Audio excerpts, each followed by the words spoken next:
full transparency, I was PMSing during the event. So I got home and I just cried. I got out my chocolate and I began to cry. I am a failure. And then I woke up the next morning and I was fine. I was like, that was fine. I was beating myself up, but everyone was like, the people who left were probably just upset to begin with. You know what I mean? 99.9 The Q, today's hits and yesterday's favorites. We are rejoined by Felicia Romano, who is the founder of Who Could Love Them, which is a dating show about the Cape, essentially. You have this event. That was your first event? It was my second event. It was my first try at speed dating. Okay, Island Pickle, that was my first time there. Very popular place. My first time there too, and it was poppin'. Yeah. It was like, where am I going to park? This might be over before it starts. There's nowhere to park. So I just created a place to park. Got creative with it. How did you feel like it went? From my perspective, it was an experience. There are a zillion things I could have done differently to make it go more smoothly. I had a rough time trying to sort everything out. I thought I was going to have this little algorithm where I just put everybody in and it popped out what tables everyone was supposed to be So how at. many tables were there? There were 10 tables. Okay, so I was one of the people sitting at the tables and then you're just rotating people around. It was supposed to be that you would really only get matched with people who were within your desired parameters. That's the last time I rely on AI for something like that because it just broke and then I scrambled in the moment. The people who were chill enough and go with the flow enough to just hang and let me figure it out, they had a good time. Right. There were definitely some people who, I think that's Stephanie said, at least one person left in a huff, which is understandable if you were expecting it to be super organized because it wasn't. I got a lot of really positive feedback from people. I tend to be more self-critical than anything. Oh yeah, I would say from my perspective as a person sitting at the table, that first guy, I was with him for a long time. Yeah. If you're not comfortable with conversations, it could have been really terrible. So maybe that's where people were like, oh. Totally. You were with someone during that time, but there were also people who were standing around waiting to get put with someone because that was when I was... Because I think that was like 20 minutes. Yeah, it was when I was trying to figure out what I was doing. I tried to tell people when they first sat down, sit here for 7 minutes because I couldn't ring the cowbell because everyone was staggered.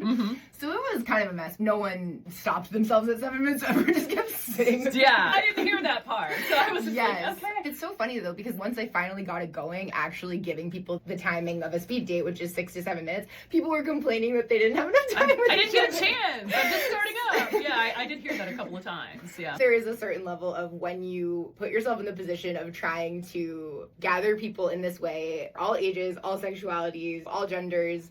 You don't have 15 males and 15 females that you're just rotating. You're going to end up with this issue. I swear that last guy that I was with, he looked like he was a teenager. I don't remember his name. I probably just... You're like, take this one. I know. So that was rough. Whatever discomfort everyone was feeling, I was rewatching the footage and I'm smiling externally, but internally I was...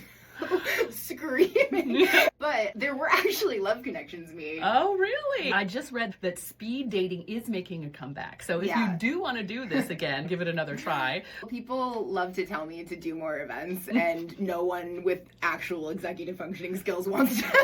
Right now, I would help you, but I don't have those. Right, so if someone with a rigidity to them that I certainly don't have wants to help me plan it, I will welcome the help. Tell me about the love connection. There were some connections made, at least 3 people that I gave each other's number. I wanted to ask if you had anyone that you were interested in. I don't want to give too many details, but let's just say the teacher. Yes. Oh, okay, the professor? Yes. Okay, great. I can definitely let him know that. Because you had 5 dates or something. Yeah, I had a bunch. I thought everybody was very interesting, and I learned a lot. From one, I learned how to cook a steak in my gas stove. From one, I learned how to conjugate a verb in French, and things I didn't know about politics. It looked like you were enjoying every conversation, and that's just your personality. Yeah, I was very engaged. I learned a lot, and that's the best we can hope for. You have a great attitude. I just want to highlight how important that is in a situation where... I think attitude is everything, not just in speed dating, but in life. In life, and I was thinking about it in terms of, wow, this is kind of a microcosm example of my entire experience trying to matchmake people on Cape Cod, which has been generally sort of fraught. It's not been the easiest thing to do. I did meet a Facebook dating group, which I was interested in interacting with and going on their events, and I have not been accepted into the group. Thank you very much. I could accept you because I'm actually part of that group. Okay, could you cut me? Yeah, even though I'm not a single. The guy who runs that, he was there. He's actually run speed dating events locally recently, and he was giving me props even though I was obviously kind of flailing. He was like, it was great, it was fun. A good attitude. I found him He had a interesting great attitude. as well, yeah, I was appreciative of those people. thing that happened at this event. 50 people signed up ahead of time, right? Mhm. That's a lot. For the speed dating? For or? the speed dating, Okay. just alone. 20 of those 50 people didn't show up. Oh my God. And then 10 people who did not sign up in advance did show up. And wanted to do it. There was no fail-safe. The fail-safe was I knew who was coming. We just had obviously the huge storm, and people are like, I'm just too traumatized from this week. We made it a $10 entry fee, not really to make money off people, but actually because we thought if people bought the $10 ticket, they would be more incentivized to come. Yeah. It was kind of crazy, but what ended up happening was there were more men than women. Which never happens. It kind of goes to show all of my recruitment efforts really did pay off, but almost in a way that I overcorrected. Yeah, because you had too many women, and my friend was like, you're going to go to this event, and it's going to be all women.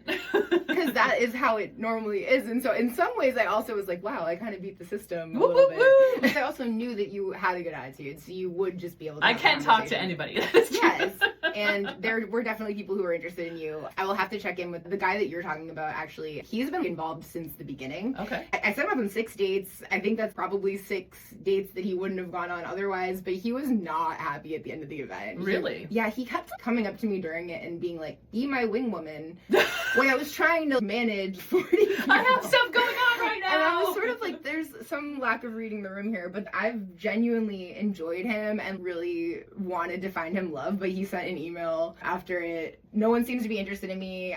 I also don't like the fact that your dating show has had all these setbacks. And then he unfollowed me on Instagram. Oh, so now we don't even know how to let him know that I'm interested. I mean, I have his contact info. I don't know if he wants to hear from me, but I will tell him. I'll tell him you're interested. Okay. If only for the sake that he knows that there Somebody is somebody was, interested in yeah. him. Because he is a catch. I can integrate the positive feedback that I got, which was more than the negative. It was so funny because I got his email later that day. And it made me realize something. It made me realize something really important. Because you know how I've been in a rut with this project, Mhm. and I haven't known what I'm doing. I felt lost. I realized that it's not a dating show on Cape Cod anymore. What is it? It's a documentary about me trying to make a dating show on Cape Cod.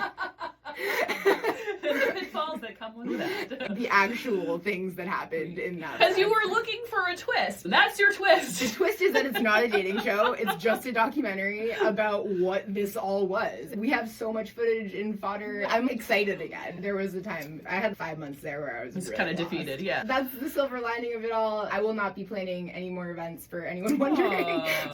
For the purpose of this documentary, I think I have done what I can for the singles You of Cape people, Cod. you people.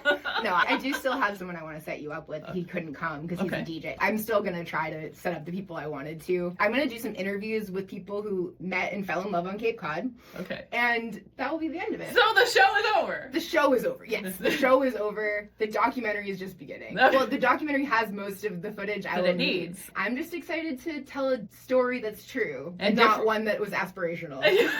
Different than you thought it was going to be. Yes, exactly. Very I'm interesting. gonna tell the truth. Well, I hope that you'll still come to the show weekly and do your final word with Belle. 'cause of I love course. it. This has just become part of life regardless. Awesome. Yes, I've enjoyed it. It's 99.9 The Q.